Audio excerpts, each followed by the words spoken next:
গ্রামের শেষের দিকে একটা জঙ্গলের মধ্যে দিয়ে এই পথটা গিয়ে পড়েছে একটা খোলা মাঠে। সেই মাঠের এপাশে ওপাশে যেদিকেই তাকাই না কেন জঙ্গল ছাড়া আর কিছুই দেখা যাবে না। এক পাশে একটু দূরে একটা বড় খাল মতো রয়েছে। এমন খাল গ্রামের দিকে খুব কমই দেখা যায়। খালের গভীরতা অনেক বেশি, তবে তাতে জল রয়েছে হাঁটু পর্যন্ত। রাতের বেলায় খালের পাড়ে এলে নাকি অদ্ভুত কিছু দেখা যায়। এই খালের শুকনো মাঠের কাছে উবু হয়ে কারা যেন বসে থাকে। পাশের গ্রাম থেকে এখানে আসতে গেলে সেই রাস্তা ধরে হেঁটে আসতে হয়। গ্রামের অনেকেই রাতের বেলা ওই জলের কাছে কাদের যেন বসে থাকতে দেখেছে। চাঁদের আলোয় খালের আশপাশটা স্পষ্টভাবে দেখা যায়। যারা বসে থাকে তারা নাকি মানুষের শব্দ শুনতে পেলেই ঝুপ করে গিয়ে পড়ে ওই জলের মধ্যে।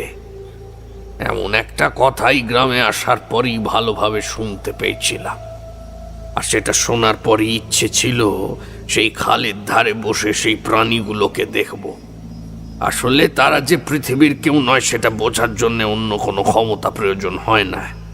সাধারণ বুদ্ধিতেই বোঝা যায় পৃথিবীর সাথে সমান্তরালে চলতে থাকা আরও একটা জগতের বাসিন্দা তারা।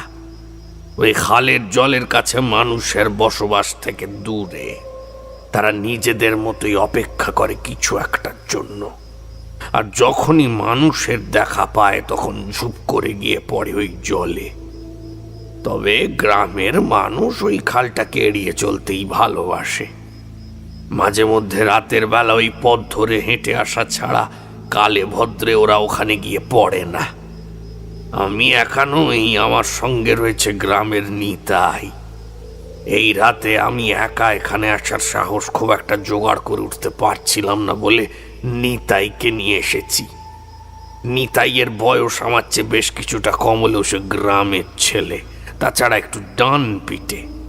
যে সময়ের কথা বলছি তখন সবে মাতু পাগলির দেখা পেয়েছি। আমি গ্রাম ছেড়ে সাধনা করার জন্য বেরিয়ে পড়েছি। সাধনা খুব একটা করা হয়ে ওঠেনি কখনো, তাই আমার কাছে ক্ষমতাও বেশি নেই। কোনো এক অশুভ শক্তির মুখোমুখি হয়ে দাঁড়ালে যে নিজেকে রক্ষা করতে পারবো তেমন ক্ষমতাও কখনো জন্মায়নি আমার।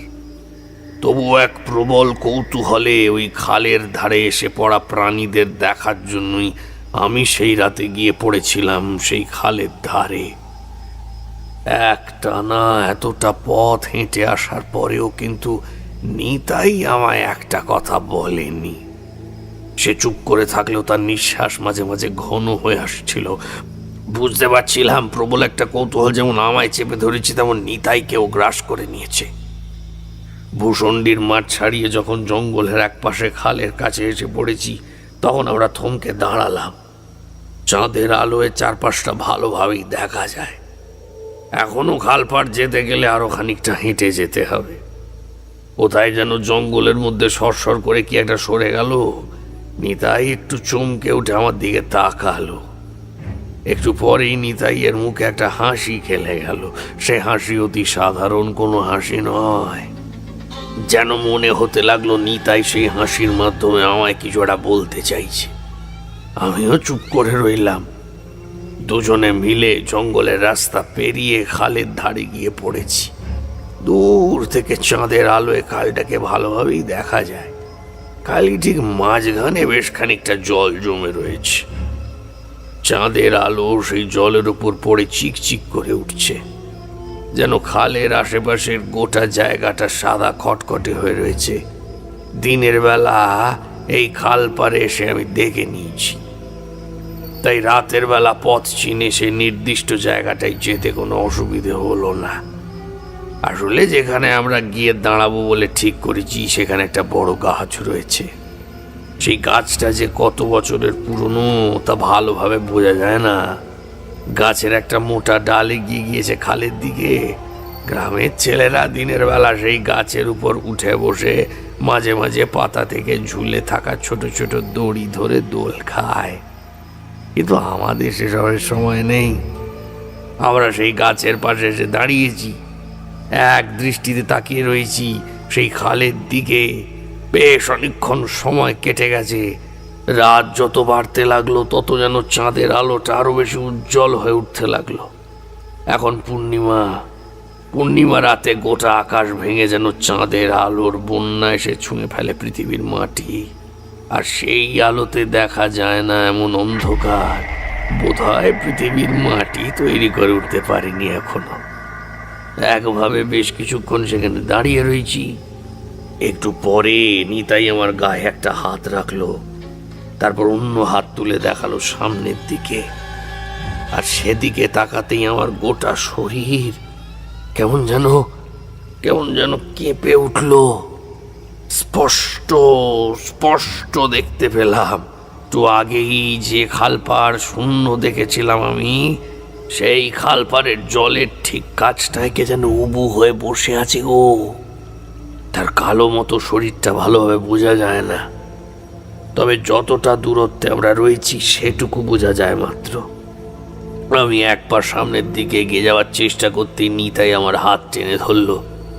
আমিও বোধহয় থমকে দাঁড়াতাম, তবে আমি সামনের দিকে এক পা এগিয়ে যাওয়ার জন্যে গাছের পাশের একটা শক্ত মাটির খণ্ড আমার পায়ের ধাক্কায় খালের ধারে বের গড়িয়ে পড়লো একেবারে সামনের দিকে।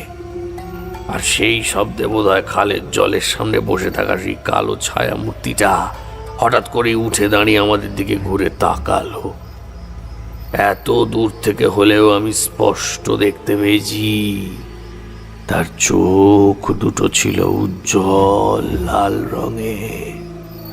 আমাদের দিকে একবার মাত্র ঘুরে তাকিয়েছিল সে। আমি বুঝতে পারছিলাম নিতাই একটা হাতে আমার হাত চেপে ধরে থাকলেও তার গোটা শরীর যেন ভয়ে একেবারে থরথর করে কাঁপছে। সে কিছু একটা বলতে যাবে তার আগে সেই কালো ছায়া মূর্তিটা হঠাৎ করে সামনের দিকে ঘুরে ঝাঁপ দিল খালের সেই অল্প জলে।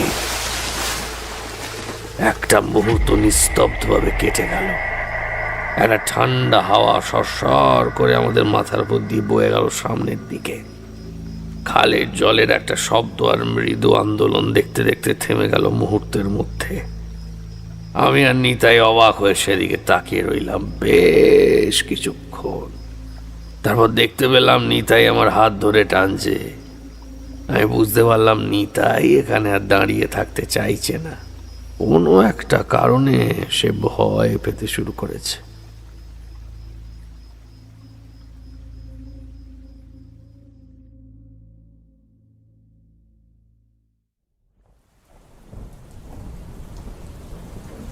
আচ্ছা, তোমার কি মনে হয় কিশোরী, ঠাকুরমশাই যখন অনেক ছোটবেলায় মানে মাতু পাগলির সাথে দেখা হওয়ার আগে যখন আমাদের ওই কাল ভৈরবের গল্প শুনিয়েছিলেন, সেই সময়ের কথা বলছি আর কি, তখন কি তারানাথের কাছে কোনো ক্ষমতাই ছিল না? তিনি তো মাঝে মাঝে বলেন তার জন্মের সময় একটা নীল রঙের আলো আকাশ থেকে চলে গিয়েছিল। আসলে ওটা কেন হয়েছিল সেই বিষয়ে কিন্তু সে আমাদের কখনোই কিছু বলেননি। কিশোরী আমার সামনের দরজার একপাশে দাঁড়িয়েছিল। সে আমায় বেরোবার জন্য তাড়া দিচ্ছিল, কিন্তু বৃষ্টি পড়ছে বাইরে। আমি চাইছিলাম আর একটু বসে যেতে, যাতে বৃষ্টিটা কমে, তারপর না হয় বেরোবো। দেখো, এই ব্যাপারে তো ঠাকুরমশাই আমাদের তেমন কিছু বলেনি।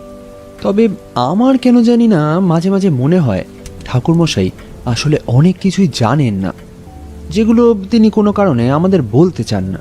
তিনি যখন বলতে চান না, তার মানে নিশ্চয়ই তার পেছনে কোনো একটা কারণ রয়েছে।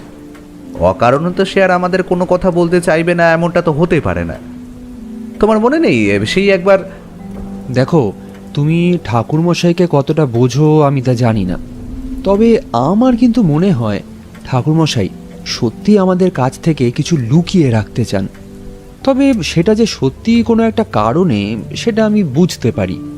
তবে মাঝে মাঝে কৌতূহল হয়, আসলে ঠাকুরমশাই আমাদের অনেক কিছুই বলেন না।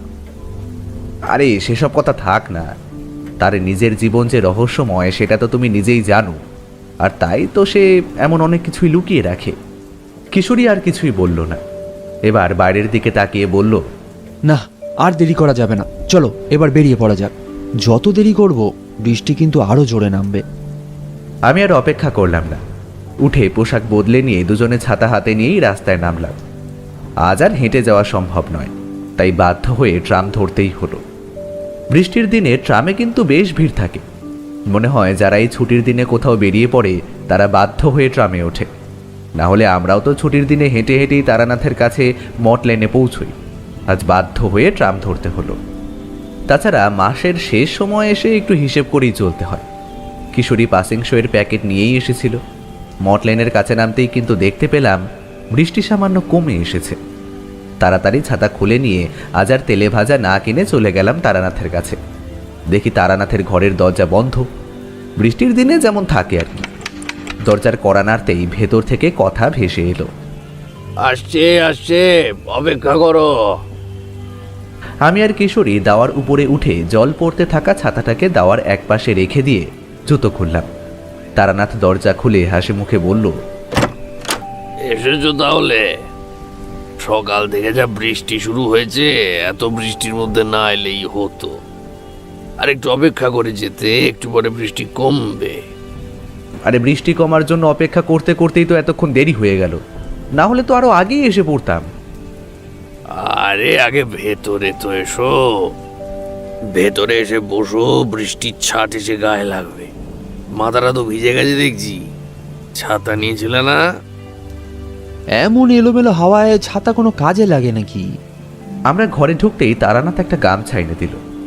গামছা দিয়ে মাথার জল এবং হাত পা সামান্য মুছে নিয়ে বিছানার উপরে গুছিয়ে বসলাম। তারানাথ নিজের জায়গাতে হেলান দিয়ে বসে সামনের দিকে হাত বাড়িয়ে বলল, এই দাও দেখি, তোমাদের ওই একটা সিগারেট দাও। সিগারেট না খেলে ভালো লাগে না। তোমরা আমার অভ্যাস খারাপ করে দিয়েছো। আগে না হয় মা চারি মাঝে মাঝে হুঁকো সেজে দিত, তাই খেতাম। এখন তো আর সব খাওয়া হয় না, তাই এখন সিগারেটই ভরসা। আরে আপনার জন্য গোটা প্যাকেট নিয়ে এসেছি, আপনি রেখে দিন। আবার পরের সপ্তাহে যখন আসব তখন আবার নিয়ে আসবো ঠাকুরমশাই। কিন্তু আপনার কাছে যে একটা কথা জানার বড্ড ইচ্ছে হয়েছে। তারানাথ সিগারেট তুলে নিয়ে তাতে অগ্নিসংযোগ করে দুবার ধোঁয়া ছাড়ল। তারপর চোখ বন্ধ করে যেন ধূম্রপানের আমেজটা উপভোগ করতে করতেই কিশোরীর কথায় মাথা নাড়িয়ে একবার সম্মতি জানালো। ঠাকুরমশাই, আপনি তো আমাদের আপনার জীবনের অনেক গল্পই বলেছেন। সেই কালভৈরবের গল্প থেকে শুরু করে মধুসুন্দরী দেবীর গল্প সব আমরা শুনেছি। তোমাদের আমি অনেক গল্পই বলেছি, আর সেসব গল্প নয়, হ্যাঁ, সেসব আমার নিজের জীবনের অভিজ্ঞতা। সে তো আমরা জানি। এছাড়া আপনার গোটা জীবনে এত অভিজ্ঞতা রয়েছে যা আপনি আমাদের বলে শেষ করতে পারবেন না, তাও আপনি আমাদেরকে বলেছেন। আমরা আসলে তেমন কিছু জানতে চাইছি না। আমরা জানতে চাইছি যে এমন কোনো একটা সময়ের কথা যখন আপনার কাছে কোনো ক্ষমতাই ছিল না। ওই যে মনে করুন না, কাল ভৈরবের সাথে যখন আপনার দেখা হয়েছে, কিংবা সাধনার পথে বেরিয়ে পড়ে যখন কোনো একটা ক্ষমতা অর্জন করার আগে পর্যন্ত, মনে করুন ওই যে গুরু আপনাকে দীক্ষা দিয়েছিল, তার আগে আপনার জীবনে ঘটে যাওয়া এমন কোনো ঘটনা যে ঘটনার কথা আপনার মনে থেকে যাবে। আপনি যখনই বিপদে পড়েছেন, আপনি নিজের ক্ষমতায় না হয় মধুসুন্দরী দেবী, কালভৈরব কিংবা সেই সাধু আপনাকে রক্ষা করে গেছে। আমি তেমনই একটা গল্প শুনতে চাইছি যখন আপনার কাছে কোনো ক্ষমতা ছিল না, অথচ সেই গল্পটা বেশ ভয়ের হবে। আমাদের এমন আবদারের কথা শুনে তারানাথ সিগারেট নামিয়ে কিছুক্ষণ আমাদের দিকে চেয়ে রইল। তারপর সামান্য হেসে উঠে বলল, অনেক দিন পর তোমাদের আবার শিশু বলে মনে হচ্ছে। বাচ্চারা যেমন আবদার করে কিংবা বায়না করে, তোমাদের দেখে মনে হচ্ছে তোমরা তেমনি আমার কাছে বায়না করছো।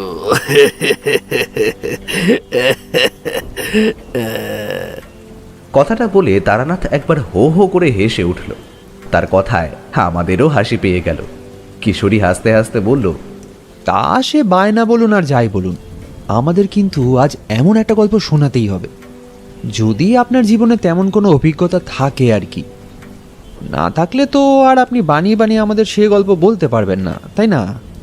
কিশোরীর শেষের কথাগুলো কেমন একটা খোঁচার মতন ছিল। তারানাথ মুহূর্তের মধ্যে কেমন যেন রুষ্টভাবে বলল, তার মানে কি বলতে চাইছো? তোমাদেরকে আমি সব বানিয়ে বানিয়ে গল্প বলি? নেহাত এখন সে ক্ষমতা আমার নেই। নাহলে দেখতে আমার বাড়ির সামনে জুড়ি গাড়ির লাইন লেগে থাকতো। তখন তোমরা কোথায়? তখন তোমরা এ শহরে এসেছো কিনা তারই ঠিক নেই। যখন আমি এ শহরে এসেছি তখনকার শহর আর এখনকার শহরের মধ্যে অনেক পার্থক্য, বুঝলে? আমি বুঝলাম তারানাথ মনক্ষুণ্ণ হয়েছে, তাই বললাম, আরে আপনি মনক্ষুণ্ণ হবেন না, কিশোরী ওই কথা বলতে চাইনি। সে আসলে বলতে চেয়েছে যে তেমন কোনো গল্প যদি আপনার কাছে থাকে। আমার কথা শেষ করতে না দিয়ে তারানাথ সিগারেটের বড় বড় কয়েকটা টান দিয়ে সিগারেটের অবশিষ্টাংশটা জানলার ফাঁক দিয়ে বাইরে ফেলে দিয়ে বলল, আলবাদ আছে, আমার গোটা জীবনটাই তো অভিজ্ঞতায় ভরা। কেন তোমাদের আমি ছোটবেলার গল্প বলিনি? ছোটবেলায় সেই পূবের জঙ্গলের গল্প, কিংবা ছোটবেলায় আমার গ্রামে আমার বাড়িতে ঘটে যাওয়া অনেক গল্প। তাছাড়া অমর জীবন তো আমার ছোটবেলায় আমার বাড়িতে প্রথমবার এসেছিল, তারপর তার সাথে আমার আর কখনোই দেখা হয়নি। গোটা জীবনে এমন অনেক কিছুই আছে যেগুলোর কোনো সঠিক উত্তর আমি পাই না। আর এই সব কিছুর মধ্যে রয়েছে ওই অমর জীবন। সে যেই দুনিয়ার কেউ নয় সেটা বুঝতে কোনো অসুবিধে হয় না, কিন্তু সে আসলে কে, কোথা থেকে এসেছে, কেন এসেছে, তার কোনো কিছুই আমি সঠিকভাবে খুঁজে বার করতে পারিনি, বুঝলে তো? এসব কথা থাক, তোমরা আবার এইসব কথা শুনতে শুনতে অধৈর্য হয়ে পড়বে। তোমরা শুনতে চাও এমন সময়ের কথা যখন আমার কোনো ক্ষমতাই নেই, অথচ সেই সময় আমি চরম কোনো বিপদের মধ্যে পড়েছিলাম, তাই তো? তারানাথ গুছিয়ে বসল, তারপর আমাদের দিকে তাকিয়ে একবার হেসে নিয়ে বলল, মাতু পাগলির সঙ্গে আমার দেখা হয়েছিল আচমকাই। তখন আমি সাধনার জন্য পথে বেরিয়ে পড়েছি। বাঁকুড়ার কাছে একটা শ্মশানে তার দেখা পেয়েছিলাম। মাতু পাগলি আমায় কিছু শেখায়নি, বরং তাকে আমি ভয় পেয়েছিলাম। মনে হতো যে কোনো মুহূর্তে সে যেন কিছু একটা করে ফেলতে পারে, মানুষ খুন করে ফেলা ধরনের কিছু। তার কাছে অসাধ্য কিছু নয়, কিন্তু না শেখালেও মাতু পাগলি আমায় কিছু অভিজ্ঞতা, ক্ষমতা দিয়েছিল। সেই ক্ষমতার জন্যই বোধহয় তারপরে আমি পথে পথে বেরিয়ে পড়ার একটা অদ্ভুত সাহস মনের মধ্যে অনুভব করতে পারতাম। তখন তেমন কিছু শেখা হয়ে ওঠেনি। মাতু পাগলির কাছ থেকে বেরিয়ে এসে আমি একবার বাড়িতে ফিরে এসেছিলাম, তারপর আবার গ্রামে পথে পথে বেরিয়ে পড়েছি। কেমনভাবে ঘুরতে ঘুরতে একদিন গিয়ে পড়লাম এক গ্রামের কাছে। সেই গ্রামের নামটা এখন আমার ঠিক মনে নেই, বুঝতে পারছো, সে অনেক বছর আগেকার কথা। তবে প্রত্যন্ত গ্রাম বলতে তোমরা যাকে বোঝো সে গ্রাম সেই স্তরেই। সে গ্রামের বসতিও খুব একটা বেশি নয়। সেই গ্রামে গিয়ে আমি একদিনের বেশি থাকতাম না যদি না সেই গ্রামে একটা অদ্ভুত কথা আমি জানতে পারতাম। সে গ্রামে যখন গিয়ে পড়েছি তখন দুপুরের সময় গ্রামের এক গৃহস্থের বাড়িতে জল চেয়েছিলাম। গ্রাম যতই দরিদ্র হোক না কেন, অন্নাভাব কখনোই হয় না। জল খেতে চেয়ে সেই বাড়ির গৃহস্থের কাছ থেকে জল ছাড়াও মুড়ি আর বাতাসা পেলাম। বেশ ভালোই লাগলো। দুপুরের সমস্যা, মুড়ি বাতাসা কেউ খেতে দেয় না। গ্রামের গৃহস্থের বাড়িতে আর কিছু না হোক ডাল ভাত পাওয়া যায়। তবে আমায় যে খেতে দিয়েছিল তার বয়স আমার চেয়ে সামান্য বেশি হবে। তার নাম যতদূর মনে পড়ছিল নিতাই। নিতাই আমায় মুড়ি বাতাসা খেতে দিল। মুড়ি বাতাসা খেতে খেতে এ কথা ও কথা বলতে বলতে, হ্যাঁ মনে পড়েছে, সেই গ্রামের নাম ছিল বাসবপুর। আমায় মুড়ি বাতাসা এমনভাবে খেতে দেখে সে বোধহয় বুঝতে পেরেছিল আমার বড্ড খিদে পেয়েছে। আর হলে আগের রাতে পাশের গ্রামের একটা জঙ্গল মতো জায়গার কাছে বিশ্রাম নিয়েছিলাম। আর সকাল থেকেই হেঁটেছি। একটানা এতটা হাঁটার জন্য আর বয়স তখন এত কম বলেই খিদে পেয়ে গিয়েছিল। নিতাই আমাকে ভাবে মুড়ি খেতে দেখে বলল, তুমি কি সাধু? এই এই দেখো, তোমায় তুমি বললাম, কারণ তোমায় দেখে মনে হচ্ছে তোমার বয়স খুব একটা বেশি নয়, আর তোমার চেয়ে আমি একটু বড় বলেই মনে হচ্ছে।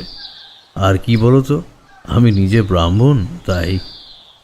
আমি বুঝতে পারলাম সে ইতস্তত করছে। আমার পরনের সাধুর মতো পোশাক, অথচ আমায় দেখেই বোঝা যাচ্ছে আমি তার থেকে সামান্য ছোটই হব। তাই আমি মুড়ি খেতে খেতেই সামান্য হেসে বললাম, তাতে কোনো অসুবিধে নেই। আর তোমার নাম কি? আর এই গ্রামের নামই বা কি? আমার নাম নিতাই।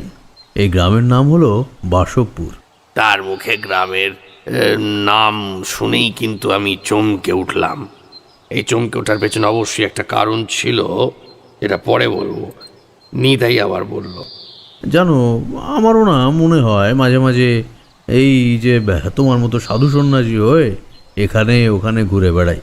কত ভালো সময় কাটে তোমার, তাই না? কত কিছু দেখতে পাও, কত নতুন নতুন মানুষ, নতুন জায়গা। তবে জানি খাওয়া দাওয়ার একটু অসুবিধা হয়, তাই না? তোমাকে আমি ভাত দিতে পারলাম না বলে কিছু মনে করো না, বুঝলে? আসলে বাবা ফিরে আসলে তারপরে রান্না হবে, ঘরে চাল নেই। কথা বলি নিতাইয়ের মুখ কেমন যেন কালো হয়ে উঠল।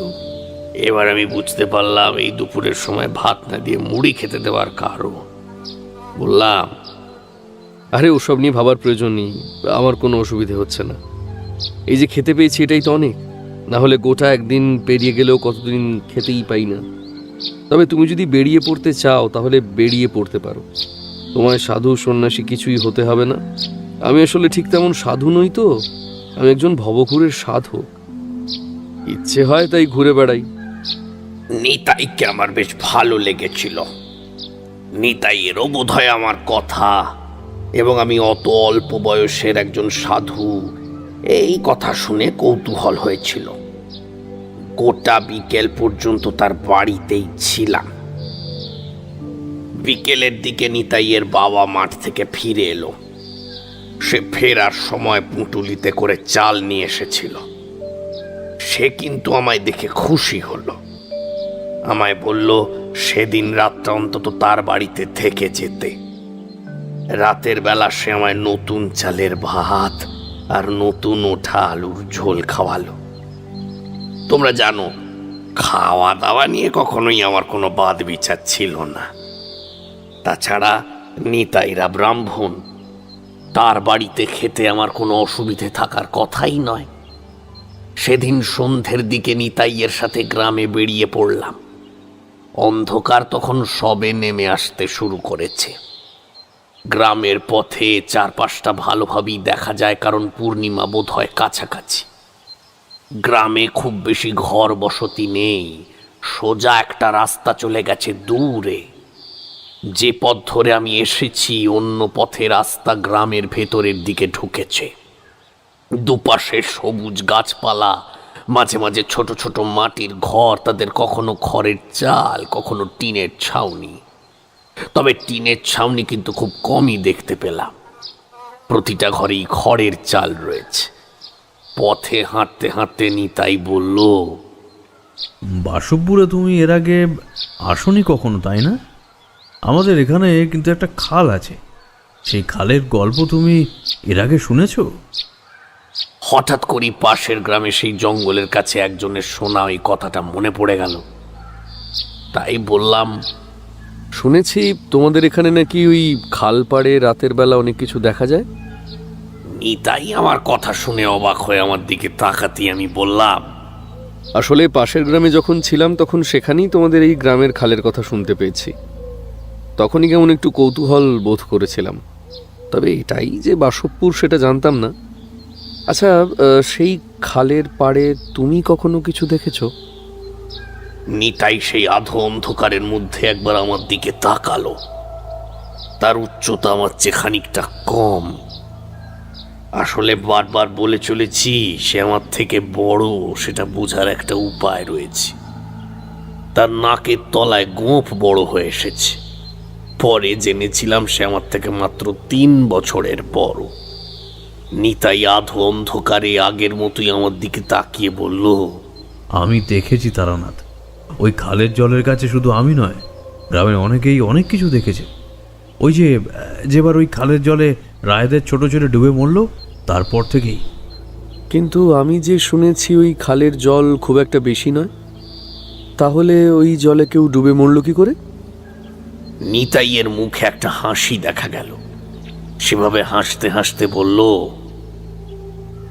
ওটাই তো, ওইটুকু খালের জলে তার মাথাটা কেউ যেন কাদার মধ্যে গেঁথে দিয়েছিল, বুঝলে? তার বাকি শরীরটা জলের উপর ভেসেছিল অবশ্য। ওই দিন সকালে গ্রামের সবাই যখন তাকে দেখতে পেল, ততক্ষণে সব শেষ হয়ে গেছে। কিন্তু অত রাতে সে ওখানে কি করতে গিয়েছিল সেটাই আর কেউ জানতে পারলো না। আর তুমি যখন ওই খালের ধারে গিয়েছিলে তখন কি দেখতে পেয়েছিলে? আমরা হাঁটতে হাঁটতে গ্রামের ভেতরের দিকে বেশ খানিকটা এসে পড়েছিলাম। নিতাই আমার কথার উত্তর না দিয়ে বলল, তারানাথ, বলছি একটু পরেই আঁধার নেমে আসবে, চলো এখন বাড়ির দিকে চলো। বাড়িতে ফিরে তোমায় না হয় রাতে সেসব কথা শোনাবো। তুমি তো আজকের রাতটা এখানেই আছো, তাই তো? মনে মনে ভাবলাম, হ্যাঁ, আজকে রাতটা তো এখানেই আছি, রাতেই না হয় তার কাছ থেকে গল্প শোনা যাবে। তবে সেখানে যে আমার আরো 2 দিন থাকতে হবে সেটা তখনও ভাবতে পারিনি। সেদিন যদি আমি না থাকতাম তাহলেই বোধহয় ভালো হতো। একটানা এতগুলো কথা বলি তারানাথ চুপ করতেই কিশোরী বলে উঠল, ঠাকুরমশাই, সেই সময় আপনার বয়স কত হবে? ভালোভাবে মনে পড়ে না, তবে বয়স খুবই কম। সে বয়সে কেউ যে সাধনার জন্য পথে পথে বেরিয়ে পড়বে তা বিশ্বাস করাটাই মুশকিল। তবে গ্রামের পথে বারবার সাধুর আগমন, তাদের দেখা পাওয়া এবং তাদের সঙ্গে কথা বলে তাদের জীবনের ব্যাপারে জানা, এই সব কিছু আমায় ওই কম বয়সেই পথে বেরিয়ে পড়তে উদ্বুদ্ধ করেছিল। তা সে কথা থাক। সেদিন রাতে খাওয়া দাওয়ার পরে নিতাই আর আমি বাড়ির দাওয়ার কাছে বসে রইলাম। নিতাইয়ের বাবা চাষের কাজের জন্য বোধহয় ক্লান্ত হয়ে পড়েছিল, তাই তাড়াতাড়ি খাওয়া দাওয়া সেরে এসে ঘুমিয়ে পড়ল। নিতাই জানালো তার বাবা অনেক ভোরে উঠে মাঠের কাজে চলে যায়। তাই আমরা দাওয়ার কাছে এসে বসলাম, যাতে আমাদের কথাবার্তা ভেতরে তার কানে গিয়ে না পৌঁছয়। আচ্ছা, এবার বলো তো, ওই যে খালকে সবাই এত ভয় পায়, সেই খালের ধারে তুমি রাতের বেলা গিয়েছিলে কেন? আর ওই খালের কাছে আসলে আছে কে? নিতাই অন্ধকার বাইরের দিকে তাকিয়ে রইল বেশ কিছুক্ষণ, তারপর সেভাবেই বলতে শুরু করলো, জানো তারানাথ, আমার মা অনেক ছোটবেলায় মারা গেছেন। তারপর থেকেই আমায় মানুষ করেছেন বাবা। তোমার থেকে আমার বয়স অনেকটাই বেশি। গ্রামে অবশ্য এই বয়সে বিয়ে হয়ে যায়। তবে আমার একটা সমস্যা আছে, মাঝে মাঝে আমি অদ্ভুত আচরণ করে ফেলি। ধরো খুব ভয় পেয়েছি কিংবা আমার খুব কষ্ট হয়েছে, তখন যে আমি নিজে কি করি তা আমি নিজেও জানি না। এই কারণে গ্রামের সকলেই আমাকে পাগল বলে। তুমি তো এখানে আজ বিকাল থেকেই আছো, দেখতে পেয়েছো তো গ্রামের কেউ আমাদের বাড়িতে আসেনি।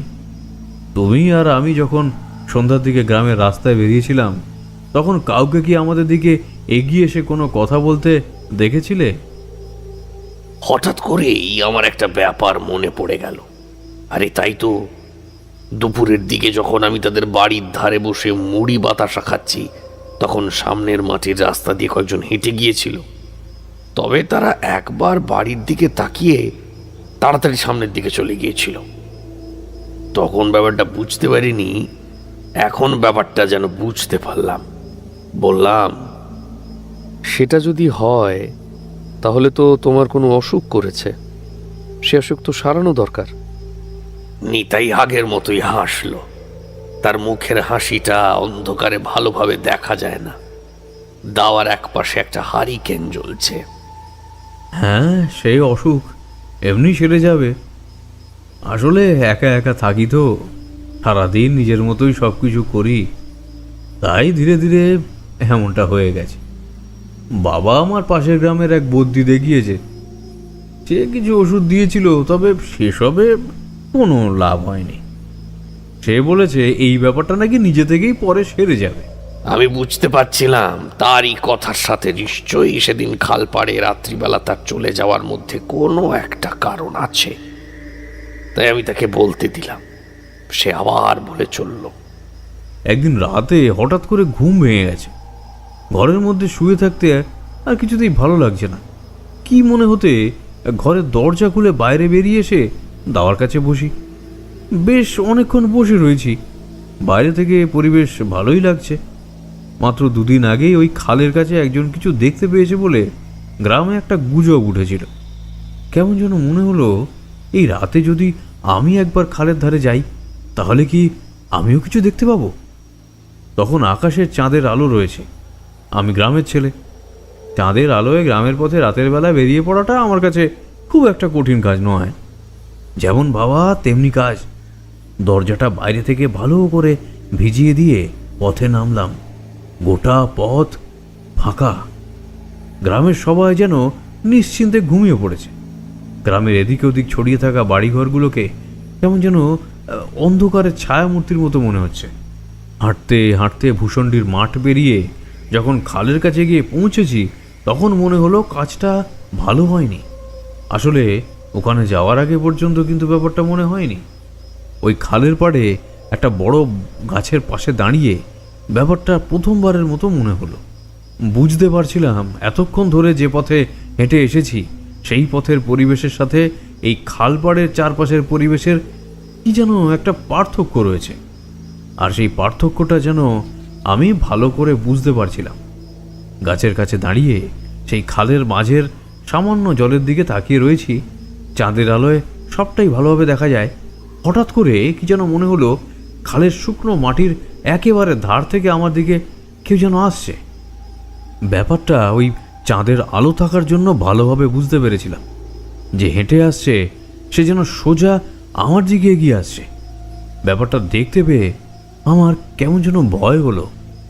আমি বুঝতে পারছিলাম সে আস্তে আস্তে আমার একদম কাছে এগিয়ে এসে পড়বে। কালো ছায়ামূর্তি ছাড়া আমি আর কিছু দেখতে পাচ্ছিলাম না ভালো করে। তাকে লক্ষ্য করতে যাব এমন সময় একটা হাসির শব্দ শুনতে পেলাম। হাসির শব্দটা শুনেই আমার আর বুঝতে ভুল হলো না যে এই খালের পাড়ে যাদের ঘুরে বেড়াবার কথা আমি শুনেছি, ওই কালো ছায়ামূর্তিটা তাদেরই মধ্যে একজন। আর সময় নষ্ট না করে আমি গাছটা ছেড়ে দৌড়তে শুরু করলাম গ্রামের দিকে পিছনে। শুনতে পেলাম সেই হাসির শব্দ। মনে হলো একটা হাওয়ার শব্দের সাথে কেউ যেন আমাদেরকে এগিয়ে আসছে। কতক্ষণ দৌড়েছিলাম মনে নেই। খালপাড় ছেড়ে যখন ভূষণ্ডির মাঠে এসে ঢুকবো, সেই একবার পেছনের দিকে তাকাতে দেখি কেউ কোথাও নেই, কিন্তু সেই হাসির শব্দটা তখনও ভেসে আসছে। ভয়ে ভয়ে বাড়িতে ফিরে এসেছিলাম। এই কথাটা আমি আর কাউকে বলিনি। তবে যে ঘটনার কথা তোমায় বললাম সে আজ থেকে কম করে হলেও প্রায় 2 বছর আগের হবে। তার মাসখানেকের মধ্যেই তো ওই রায়বাবুদের ছোট ছেলেটা মারা গেল। সেদিন রাতে যদি আমি সেখানে দাঁড়িয়ে থাকতাম তাহলে হয়তো আমাকে ওই জলের মধ্যে মরে পড়ে থাকতে দেখা যেত। নিতাইয়ের কথা শুনে অবাক হয়ে গেলাম। তার মানে ওই খালের পাড়ে সত্যি কিছু একটা আছে। মনের মধ্যে কেমন যেন কৌতূহল অনুভব করলাম। বুঝতে পারছিলাম নিতাইয়ের ঘুম পেতে শুরু করেছে। সে হাই তুলতে লাগলো। তাই আর সময় নষ্ট না করে সেদিন রাতে ঘরে গিয়ে দুজনে ঘুমিয়ে পড়লাম। পরদিন আমরা ঘুম থেকে ওঠার আগেই নিতাইয়ের বাবা বেরিয়ে চলে গিয়েছিল। ঘুম ভাঙতে দেখি মুখের ওপর সূর্যের আলো এসে পড়েছে। সামনের দরজাটা খোলা। বাইরে এসে দেখি নিতাই উঠোনের মধ্যে বসে কি যেন একটা করছে। আমায় দেখতে পেয়ে বলল, উঠে পড়ছো তারানাথ? তুমি কি আজ চলে যাবে? আমার এখান থেকে বেরিয়ে পড়া প্রয়োজন ছিল, কিন্তু সেই খালের কথা শুনে সেটা দেখার কেমন একটা প্রবল ইচ্ছে আমার মাথার মধ্যে চাগার দিয়ে উঠছিল। তাই বললাম, খুব বেশি দিন তোমাদের বাড়িতে থেকে তোমাদের অন্ন ধ্বংস করার ইচ্ছে আমার নেই নিতাই। তবে একবার দিনের আলোয় সেই খাল পাড়টা দেখে আসি চলো। নিতাই আমার কথা শুনে হেসে উঠল। আমরা দুজন মিলে দিনের আলোয় ভূষণ্ডির মাঠ পেরিয়ে সেই খাল পাড় দেখতে গেলাম। সত্যি বলতে খালটা কিন্তু অদ্ভুত। তার গভীরতা অনেক বেশি। তবে অদ্ভুত ব্যাপার হলো তার অধিকাংশটাই শুকিয়ে গেছে। মাঝের দিকে খানিকটা জল রয়েছে। খালটা সোজা এগিয়ে গেছে পূবের দিকে। সেই খালপাড়ের কাছ দিয়ে একটা রাস্তা পাশের গ্রামের দিকে চলে গেছে। তবে এই দিকটা হলো খালের শেষের অংশ। এইখানে হয়তো আগে অনেক জল থাকতো, এখন কোনো কারণে শুকিয়ে এসেছে। খালের শুকনো মাটি ধরে হেঁটে আমরা নামতে লাগলাম নিচের দিকে। বুঝতে পারলাম যখন এই খাল বর্ষার জল জমে ভরে যায় তখন এর গভীরতা হয়ে আসে অনেক বেশি। তবে নিচে নামতেই বুঝতে পারলাম যেটুকু জল রয়েছে তার গভীরতাও নেহাত কম নয়। হাঁটু পর্যন্ত জল হয়ে যাবে। নামতে নামতে নিতাই বলল, দিনের বেলা কোনো চিন্তা নেই, সমস্ত ভয় অন্ধকার নামার পরে। তখন এই খালে তো দূরের ব্যাপার, এই খালের আশেপাশে কেউ আসতে চায় না। খাল এবং তার আশেপাশের পরিবেশটা দেখে কথাটা যে সত্যি সেটা বুঝতে পারছিলাম। এই মুহূর্তে এখানে আমরা দুজন ছাড়া আর কোনো অন্য মানুষ আশেপাশে নেই। তুমি তো এখানে মাঝে মাঝে আসো, তাই না? রাতের বেলা তুমি যাকে দেখতে পেয়েছিলে তাকে তো অনেক দূর থেকে দেখেছো, তাকে অনেক কাছ থেকে দেখেছে এমন কেউ এখানে আছে? আছে, তবে আমি সঙ্গে থাকলে তাদের কেউ তোমার সাথে খুব একটা কথা বলবে না। তারনাথ, তুমি কি রাতের বেলায় খালপাড়ে ওরা আসে কথাটা বিশ্বাস করতে পারছো না, নাকি তুমি নিজের চোখে একবার তাদের দেখতে চাইছো? বুঝতে পারলাম নিতাই কথা বলতে বলতে থমকে দাঁড়িয়ে আমার দিকে তাকিয়েছে। তার দুটো চোখে জমে রয়েছে প্রশ্ন, কৌতূহল, জিজ্ঞাসা। ইচ্ছে যে হচ্ছে না সে কথা বলবো কি করে, তবে একা একা এই খাল পাড়ে এসে তাকে দেখতে পাওয়ার পরে যদি তোমার মতো কোনো বিপদে পড়ি তখন? তুমি যদি আসতে চাও আমি তাহলে তোমার সাথে আসতে রাজি আছি তারানাথ, তবে বাড়িতে কেউ যেন ব্যাপারটা জানতে না পারে, তাহলে বিপদ বাড়বে। মনের মধ্যে একটা কৌতূহল আগেই ছিল। দিনের আলোয় খালের আশপাশটা ভালো করে ঘুরে নিয়ে বাড়ি ফিরে গেলাম বিকেলের মধ্যেই। খালপাড়ের আশপাশে সবুজ জঙ্গল দেখতে বেশ ভালোই লাগছিল। তবে একটা ব্যাপার আমি বুঝতে পারছিলাম, এই খালপাড়ের আশেপাশে নিশ্চয়ই কিছু একটা আছে, তেমনটা আমার মনে হচ্ছিল। আবার আগের দিনের মতো রাত্রে খাওয়া দাওয়া সেরে অপেক্ষা করতে লাগলাম নিতাইয়ের বাবার ঘুমিয়ে পড়ার জন্য।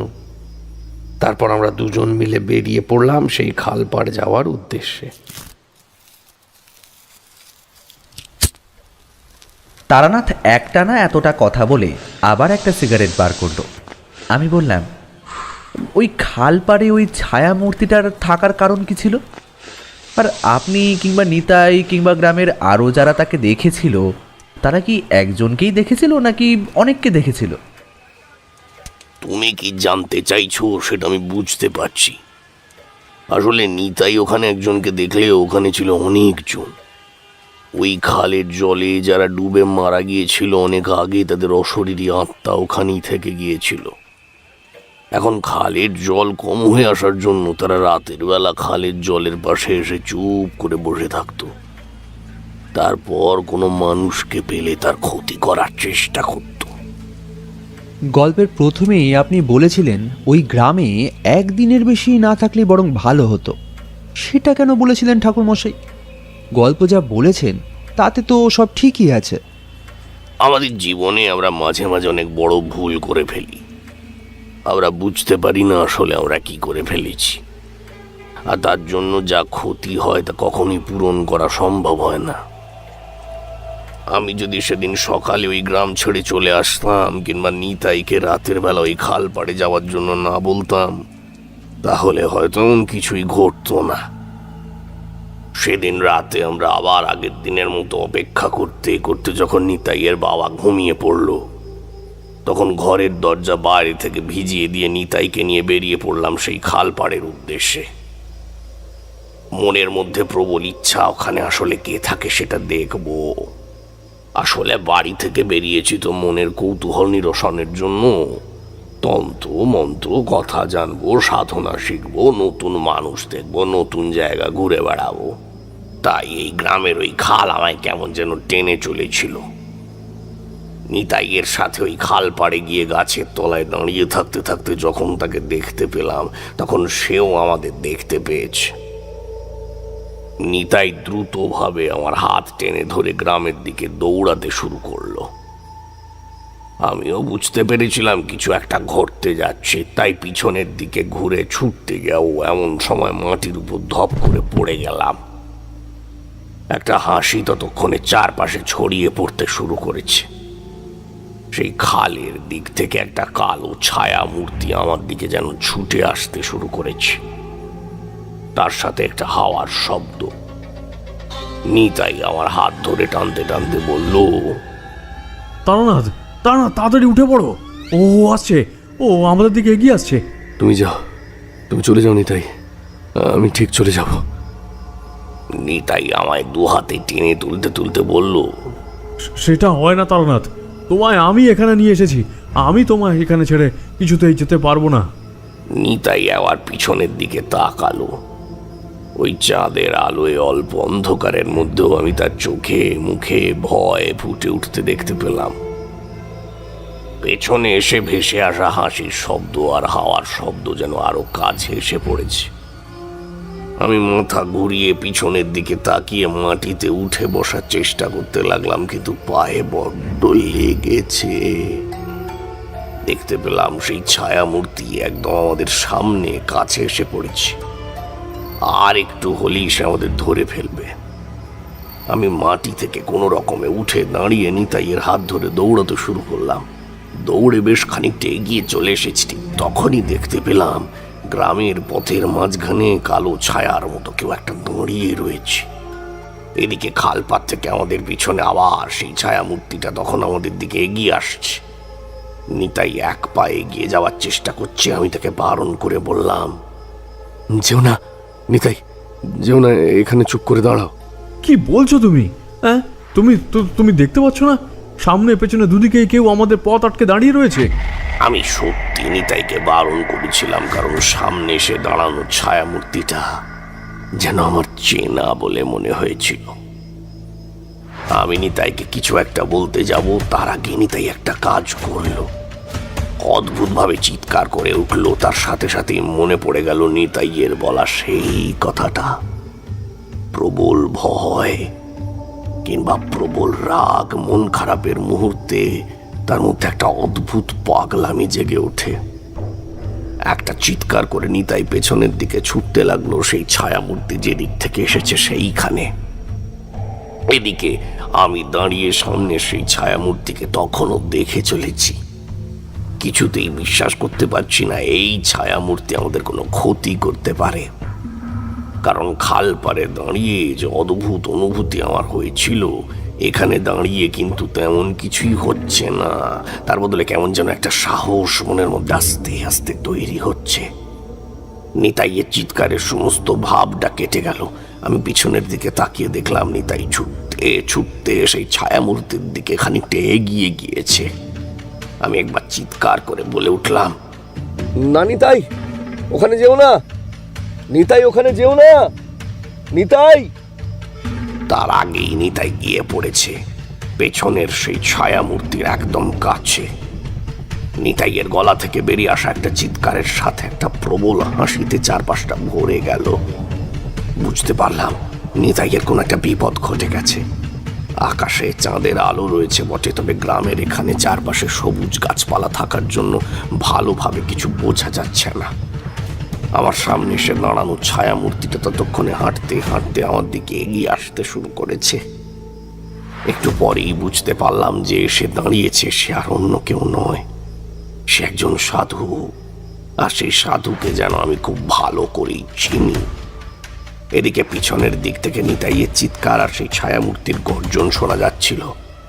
আমি পিছনের দিকে দু পায়ে গিয়ে যাব এমন সময় প্রবল একটা টান অনুভব করলাম, যেন মনে হলো পেছনের দিক থেকে কেউ আমায় টেনে সেখানে দাঁড় করিয়ে রেখেছে।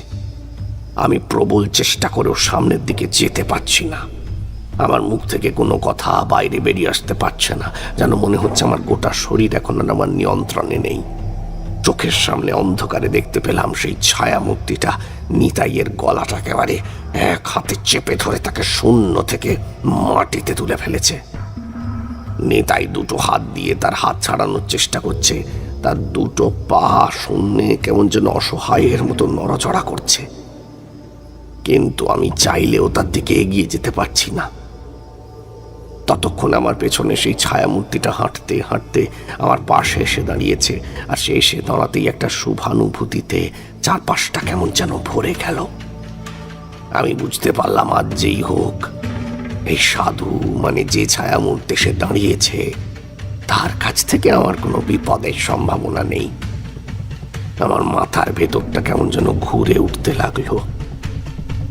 শেষ মুহূর্তে যখন আমি মাটিতে লুটিয়ে পড়েছিলাম তখন দেখতে পেলাম সেই সাধু আমার সামনে এসে দাঁড়িয়েছে। তার একটা হাত তুলে ধরে রয়েছে সামনে সেই ছায়ামূর্তির দিকে, আর নিতাইয়ের গলা থেকে বেরিয়ে আসছে একটা শব্দ, আমি প্রবল চেষ্টা করেও মাটি থেকে উঠে কিন্তু নিতাইয়ের দিকে এগিয়ে যেতে পারলাম না। বুঝতে পারলাম নিতাইয়ের শরীরটাও আমার মতোই মাটির উপর পড়ে রয়েছে। সেই সাধু যেন আমার দিকে এগিয়ে এলো, তারপর আমার মাথার উপর একটা হাত রাখলো।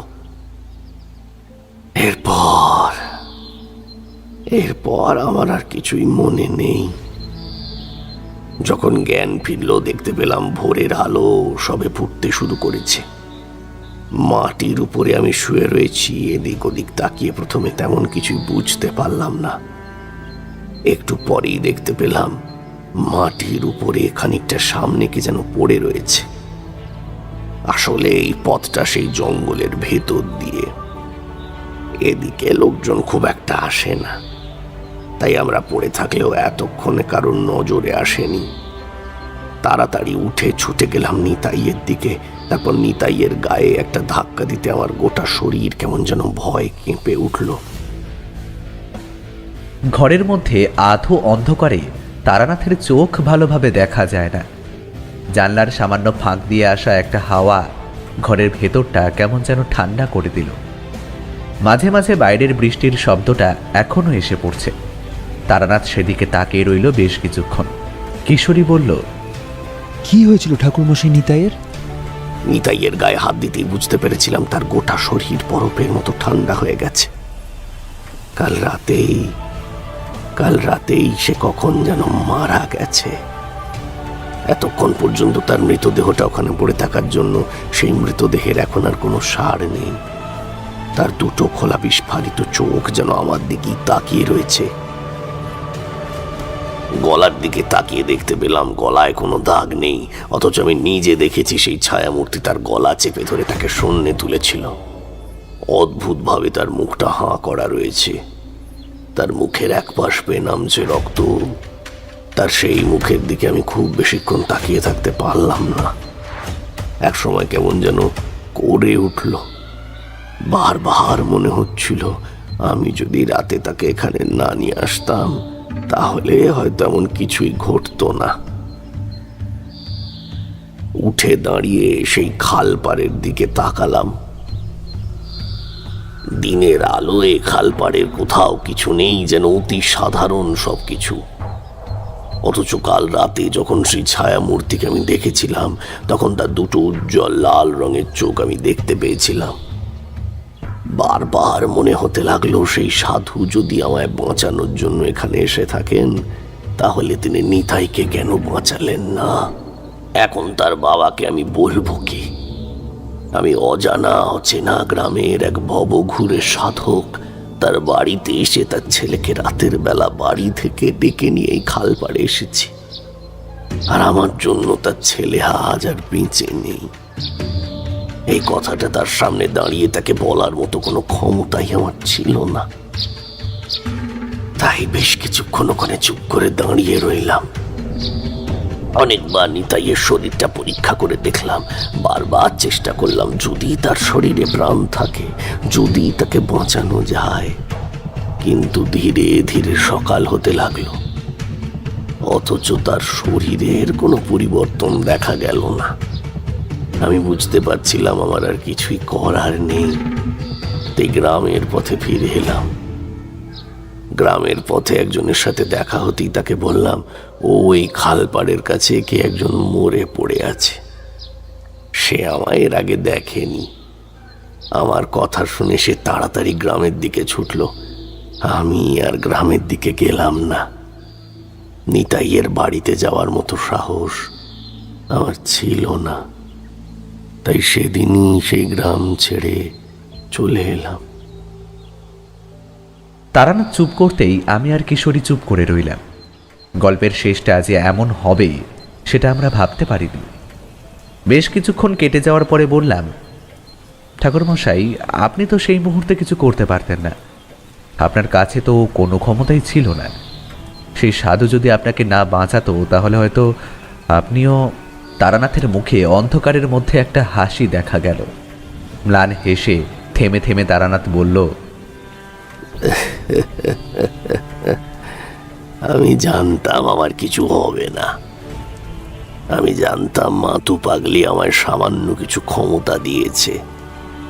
এটাও জানতাম আমার জন্মের সময় সেই নীল আলো আকাশে দেখা গিয়েছিল। আমার জীবন অনেক দূর পর্যন্ত রয়েছে। তবে এই সব কিছুর মধ্যে এটা ভুলে গিয়েছিলাম যে নিতাই একটা সাধারণ মানুষ। নিতাইয়ের জন্মের সময় আকাশে কোনো আলো দেখা যায়নি। নিতাইয়ের রক্ষা করার জন্য কাল ভৈরব নেই। এমনকি চরম বিপদের মধ্যে পড়লে নিজেকে সাহায্য করার জন্য কোনো সাধু রয়েছে। যদি সেদিন একটু ভালোভাবে ব্যাপারটা ভেবে দেখতাম, তাহলে সেদিন রাতে নিতাইকে ওখানে নিয়ে যেতাম না। আমি ভেবেছিলাম হয়তো তেমন কিছুই হবে না, তাই নিতাইকে নিয়ে গিয়েছিলাম। তাছাড়া নিতাই এর আগে একা সেখানে গেছে। আমার জন্য নিতাই সেদিন মারা গিয়েছিল। যদি দৌড়তে গিয়ে আমি মাটিতে না পড়ে যেতাম, তাহলে আমরা দৌড়তে দৌড়তে গ্রামের ভিতরে চলে আসতাম। আর তাহলে সেই অপশক্তি নিতাইয়ের কোনো ক্ষতি করতে পারতো না, বুঝলে? তোমরা বললে না আমার গোটা জীবনে অনেক অভিজ্ঞতা আছে। যখন আমার কাছে কোনো ক্ষমতা ছিল না, তখনও অভিজ্ঞতা ছিল। আসলে আমার জীবনে এমন অনেক অভিজ্ঞতাই আছে যা তোমাদের আমি বলতে চাই না। অতীতের পাতা উল্টাতে গেলে মাঝে মাঝে এমন সব পাতা বেরিয়ে আসে যাতে অনেক হতাশা লেখা আছে। তোমরা শুধু এটাই ভাবো তারানাথ তান্ত্রিকের অনেক ক্ষমতা। তারানাথ তান্ত্রিক সবসময় তন্ত্র বলে অসাধ্য সাধন করেছি, অলৌকিক সব কাজ করেছি। সেই গপ্প তোমাদের বলে তাক লাগিয়ে দিতে চেয়েছে। সে কথা নয়, আমাকেও মাঝে মাঝে হার স্বীকার করতে হয়েছে। আমাকেও অনেক কিছু হারাতে হয়েছে। চরম বিপদের মুহূর্তে আমায় অসহায়ের মতো আত্মসমর্পণ করতে হয়েছে। তবে আমার ভাগ্যে যেমনটাই লেখা ছিল, আমি অনেক কিছুই হারাবো। আমাকে বারবার আত্মসমর্পণ করতে হবে, অথচ আমার নিজের কিছু হবে না। যে মানুষ অমরত্ব চায়, সে মানুষ অমরত্ব কখনোই উপভোগ করতে পারে না। আসলে জীবন মৃত্যু এই সব কিছু নিয়েই আমাদের ভাগ্য। তার মধ্যে একটু এদিক ওদিক হয়ে গেলে তাতে ক্ষতি বেশি হয়, লাভ কিছুই হয় না। আমার যেমন ক্ষমতা রয়েছে, তেমন আমার জীবনে এমন অনেক গল্প রয়েছে যেগুলো তোমাদের আমি ইচ্ছে করে বলতে চাই না। সেগুলো ভালো নয়। সেগুলো বলতে গেলে অতীতের কথা মনে পড়ে যাবে। বারবার মনে হবে আমার জন্য এমন অনেক কিছু হয়েছে যেগুলো আমি না চাইলে হয়তো হতো না। কিন্তু বিশ্বাস করো আমি। কথাগুলো বলতে বলতে তারানাথ হঠাৎ করে চুপ করে গেল। তারপর একবার কেশে নিয়ে গলা পরিষ্কার করে বলল, বৃষ্টিটা কমে এসেছে মনে হয়, বুঝলে? তোমরা এই ফাঁকে বেরিয়ে পড়ো, না হলে আবার যদি বৃষ্টি নেমে আসে তখন আটকে পড়তে হবে। ঠাকুরমশাই, আমরা জানি আপনি আমাদের অনেক গল্পই বলেন না, আর সেসব নিয়ে আমাদের মনে কৌতূহল থাকলেও আমরা সে প্রশ্ন আপনাকে সবসময় করিও না। আসলে আজ বারবার এমন একটা কথা মনে পড়ছিল বলে আপনাকে জোর করছিলাম এমন একটা গল্প বলার জন্য। আপনি যেসব গল্প বলতে চান না তা বলার জন্য আপনাকে আমরা কখনোই জোর করব না, আপনি নিশ্চিন্ত থাকুন। আর আপনার কাছে চারি তো সবসময় নেই, তো কি হয়েছে? আমরা তো প্রতি সপ্তাহে একবার করে আপনার কাছে আসি নাকি? তারানাথ কিছুক্ষণ চুপ করে বসে রইল। তারপর আস্তে আস্তে বিছানা থেকে নামল। আমরা নেমে আসতেই দরজা খুলে বেরিয়ে দেখতে পেলাম বৃষ্টি সত্যিই কমে এসেছে। ছাতা তুলে নিয়ে জুতো পরে তারানাথকে বিদায় জানিয়ে আমরা বাইরে বেরিয়ে এলাম। রাস্তায় নেমে কিশোরী বলল, তুমি ঠিকই বলেছিলে, বুঝলে? ঠাকুরমশাইয়ের সবকিছু না জানাই ভালো। সবকিছু জানতে চাওয়াটাও বোধহয় ঠিক নয়। তিনি যতটা বলতে চান ততটা জানাই সঠিক। কিশোরীর গলাটা কেমন যেন অদ্ভুত শান্ত বলে মনে হলো। আমি তার কথার কোনো উত্তর দিতে পারলাম না। চুপচাপ দুজনে হাঁটতে হাঁটতে এগিয়ে গেলাম বাড়ির দিকে। হেঁটেই বাড়ি ফিরবো ভেবেছিলাম, তবে হঠাৎ করেই বৃষ্টি নেমে এলো। তাই তাড়াতাড়ি হেঁটে গেলাম ট্রাম রাস্তার দিকে, ট্রাম ধরবো বলে। অনেকক্ষণ দাঁড়িয়ে রইলাম। তারপর ট্রাম এলো, আর অতক্ষণ ধরে দাঁড়িয়ে থাকতে থাকতে ভাবতে লাগলাম তারানাথের বলা শেষ কথাগুলো। আমার যেমন ক্ষমতা রয়েছে, তেমন আমার জীবনে এমন অনেক গল্প রয়েছে যেগুলো তোমাদের আমি ইচ্ছে করে বলতে চাই না। সেগুলো ভালো নয়। সেগুলো বলতে গেলে অতীতের কথা মনে পড়ে যাবে। বারবার মনে হবে আমার জন্য এমন অনেক কিছু হয়েছে যেগুলো আমি না চাইলে হয়তো হতো না। কিন্তু বিশ্বাস করো আমি তারানাথের বলা শেষ কথাগুলো যেন আশেপাশের বৃষ্টিস্নাত ঠান্ডা হাওয়ার সাথে কানের মধ্যে এসে ঢুকতে লাগলো।